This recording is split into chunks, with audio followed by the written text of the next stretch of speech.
Deep in the heart of a valley shadowed by towering mountains lived a 24-year-old man named Marco, to the outside observer. His life seemed ordinary, but inside he was fighting a war. Marco's mind was a chaotic landscape, a place where thoughts spun endlessly like a hurricane that refused to fade. He was constantly haunted by the heavy regrets of yesterday and paralyzed by the terrifying what-ifs of tomorrow. This mental noise left him exhausted, robbing him of sleep and stealing the brightness from his smile. Desperate for relief, Marco heard whispers of a recluse living high in the distant hills. Legend had it that this elder was once a brilliant psychologist in the bustling city, a man who had mastered the complexities of the human mind before retreating to the wild to find true stillness. Driven by a spark of hope, Marco packed his bags. He told himself that if anyone held the key to silence, it was this sage. After a long, arduous trek up winding paths and steep cliffs, he finally arrived at a humble cottage draped in ivy. There, sitting on a wooden porch, was the old man. He sat in perfect stillness, eyes closed, radiating a calmness that felt almost tangible. Marco approached slowly, his voice trembling as he spoke. "Grandfather, I am lost. My mind never stops running and I can find no rest. Please show me the way to peace." The elder opened his eyes, his gaze warm and knowing, and offered a gentle smile. "You seek silence?" the old man asked softly. "Then come, I have a task for you." He led Marco to a small water basin and filled a glass to the absolute brim. The water was so high that the surface tension bowed upward. A single breath could make it spill.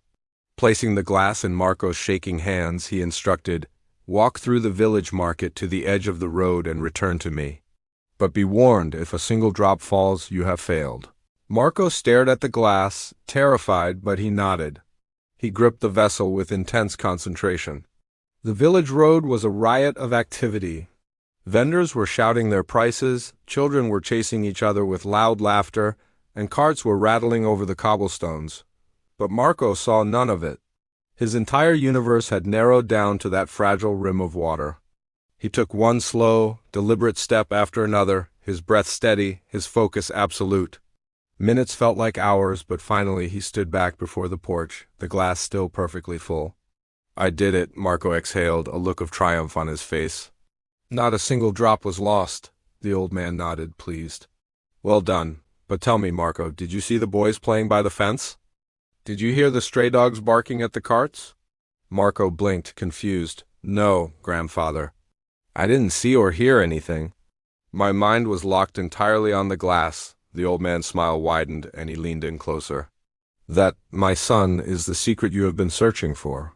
You see," the sage continued, his voice blending with the rustling leaves, "peace is not found by running away from the world. It is found when you pour your entire awareness into the present moment. When you were focused on the glass, there was no room for the past to hurt you, and no space for the future to scare you. Your mind was quiet because it was fully here right now." The realization hit Marco like the first ray of dawn. He understood that he had carried his anxiety only because he was rarely living in the now. He bowed deeply, gratitude filling his heart. "I understand now," he whispered. "To calm the storm, I must simply anchor myself in the present." As Marco began his journey home, the sun dipped below the horizon, painting the sky in gold and violet. The birds sang their evening songs, and for the first time in years, Marco truly heard them.